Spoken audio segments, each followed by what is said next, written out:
a la hora de encarar cualquier ejercicio que se les presente. Así que bueno, vamos arrancando. Esta es básicamente una lectura de diapositiva que lo pueden encontrar en la misma guía número 4 de la cátedra. Así que no voy a perder mucho tiempo, sino en recalcar el hecho de que, por ejemplo, cuando hablamos de masa molecular, que es la suma de las masas atómicas de cada átomo que forman el elemento que vamos a analizar. Y como Vale siempre aclaró en los grupos cada vez que contestaba y ustedes preguntaban por qué no les daba tal ejercicio, la masa molecular no tiene unidad, no tiene gramos, no tiene litros, es un número seco. Sumamos, esto se tiene que trabajar mucho con la tabla periódica, que es el numerito que aparece abajo del número, del nombre del elemento. Ese elemento constituye la masa molecular. Es un número característico para cada elemento que no tiene unidad. Así que, si se les pone cualquier elemento, como por ejemplo sal de mesa, que es sodio y cloro, buscan la masa molecular del sodio y cloro, la suman, y ahí quedó. Le va a dar un número redondito y no tiene más nada, porque estamos hablando de masa molecular. Muy importante que la masa molecular no tiene magnitud. Sépanlo y que les quede grabado a fuego que la masa molecular no tiene magnitud, como sea gramos, litros, etc. Después, un poco de historia que se mencionaba en el Angelini, que no viene al caso, es cuando se trataba de debatir cómo podíamos calcular o trabajar con sustancias químicas, porque cada químico de su época ponía su propia tabla de clasificación de cómo contaba las partículas de cada elemento. Y era un terrible despelote.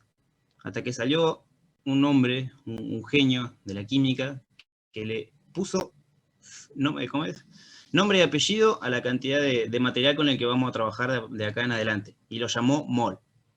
Mol es la cantidad de sustancia que contiene exactamente 6,022 por 10 a la 23 partículas elementales. Y, sí.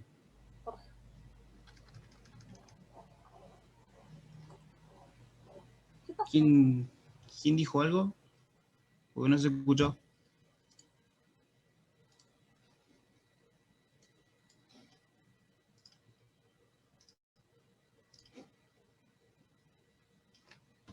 Bueno, sigo con la reunión.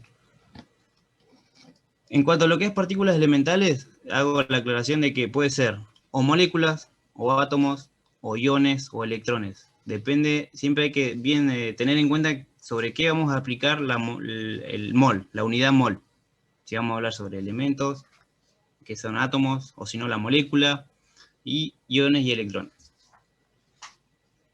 ¿Estamos claros lo que es mol? Es un número fijo que no se modifica, que ya se fue calculado y tiene un valor exacto, 6,022 por 10 a la 23. Moléculas, átomos, iones, elementos, lo que sea. Y cuando ya empezamos a mezclar un poco los que son los conceptos de masa molecular y mol, surge la masa molar, o la masa de un mol de molécula, que es la masa molecular expresada en gramos. ¿Se acuerdan que la masa molecular era un número o un valor que no tiene magnitud dimensional? Cuando esa masa molar contiene la cantidad de 6,022 por 10 a la 23, estamos hablando de masa molar y sí lleva unidad. ¿Se entendió? Cuando tenemos una cantidad de sustancia que alcanza el número de Avogadro, estamos hablando de masa molar y ese número sí tiene unidad. En el caso del ejemplo de la guía, habla de la masa molar de moléculas de agua, 18 gramos, que va a tener 6,022 por 10 a la 23 moléculas de agua. ¿Estamos?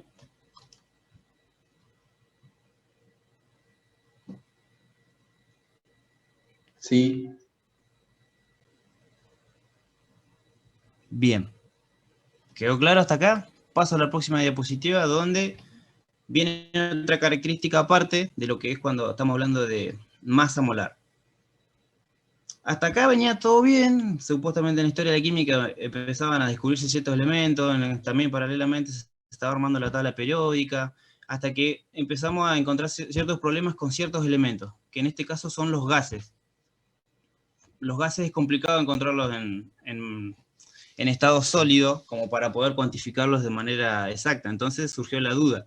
Está bien, como también podemos calcular el volumen de las sustancias sólidas con la densidad, ¿qué hacemos con los gases? ¿Cómo sabemos que en determinado mol de un gas tenemos la masa?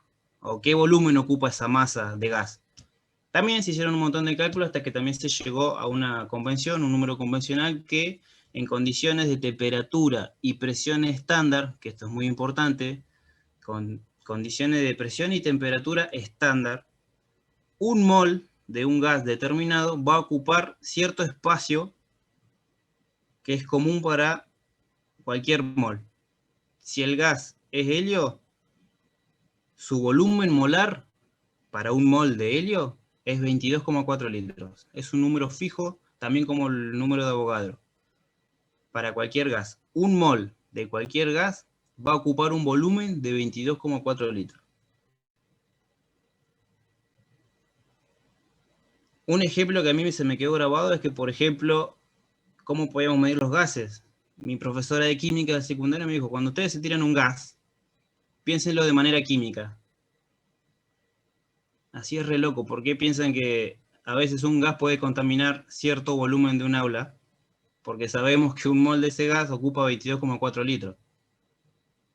Entonces sepan si hay algún olor potente, sepan cuántos moles de tal sustancia vamos a estar olfateando, porque si ocupó un gran área de volumen, fueron varios moles que vamos a estar oliendo. Bien importante para calcular es que las condiciones de presión y temperatura estándar son una atmósfera de presión y 273,15 Kelvin. Si alguno quiere hacer la conversión de 273 son 0 grados centígrados. Generalmente, con los ejercicios que se le van a presentar dentro de lo que es el examen o distintos ejercicios, la temperatura estándar es de 25 grados. Químicamente, a nosotros como médicos no nos interesa saber si es 273 Kelvin o 293, que son 298 Kelvin, que son 25 grados centígrados.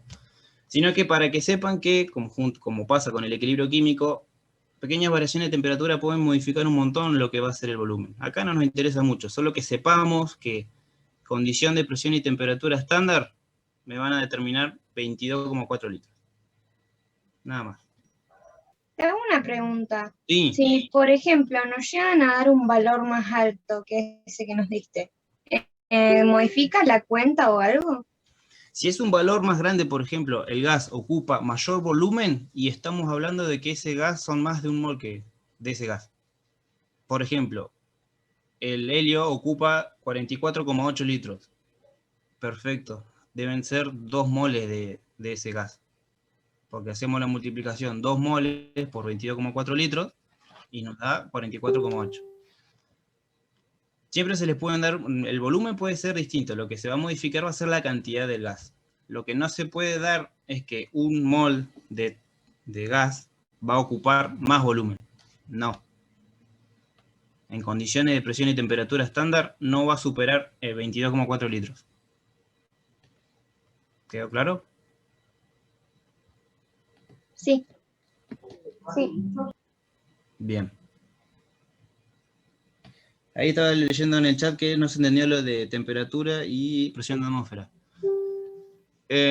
Cada gas, el movimiento de cada gas, ¿viste? El movimiento entre átomos es bastante constante. Si bien hay un equilibrio, cada modificación que hay en temperatura o presión me va a aumentar el movimiento de esas partículas, de esos átomos. Entonces, cuando hay mucho movimiento, ese gas puede cambiar de distintas formas y puede ocupar mayor volumen, dependiendo de qué es lo que se está alterando. Como pasa con el equilibrio químico. Cuando aumentamos la temperatura, ¿qué pasa con la constante de equilibrio? Si la reacción es exotérmica, por ejemplo. Se modifica. Disculpa que te interrumpa, que te Sí. quería decir otra cosa, es que hay chicos que están esperando a ver la transmisión y no están viendo nada, o sea, digamos, se están perdiendo la tutoría. Pero están fuera de la sala de Zoom, porque solo podemos meter hasta 100 chicos, y el vivo de Facebook, hasta donde yo sabía, se estaba transmitiendo. Pero no iban a pasarlo a YouTube, no entendí bien qué pasó, pero Se transmite en vivo por Facebook,